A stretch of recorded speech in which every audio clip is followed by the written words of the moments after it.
नार्वेकरांच्या निकालाची ठाकरेंनी केली चिरफाड। शिवसेनेच्या घटना दुरुस्तीचे 2013 आणि 2018 मधील दाखवले पुरावे, तर ठाकरेंनी अर्धसत्य सांगितलं। आयोगाकडे दुरुस्तीचे पुरावे नाहीत, नार्वेकरांचा पलटवार।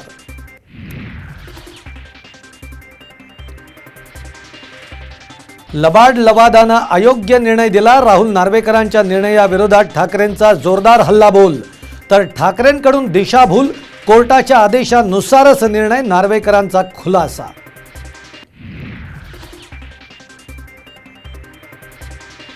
एकोणीसशे 99 ची शिवसेनेची घटना तुम्ही मान्य केली, मग 2014 साली माझा पाठिंबा का घेतला? तेव्हा माझं पद वैध कसं होतं? ठाकरेंचा मोदी शहांना सवाल।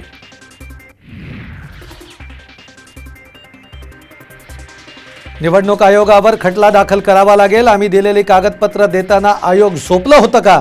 ठाकरेंचा आयोगावर सवाल।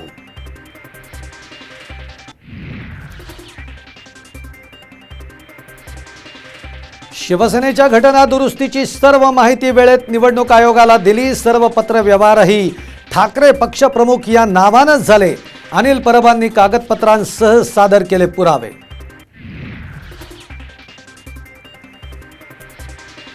आणि जरांगेंच्या सोबत सरकारच्या शिष्टमंडळाची बैठक निष्फळ।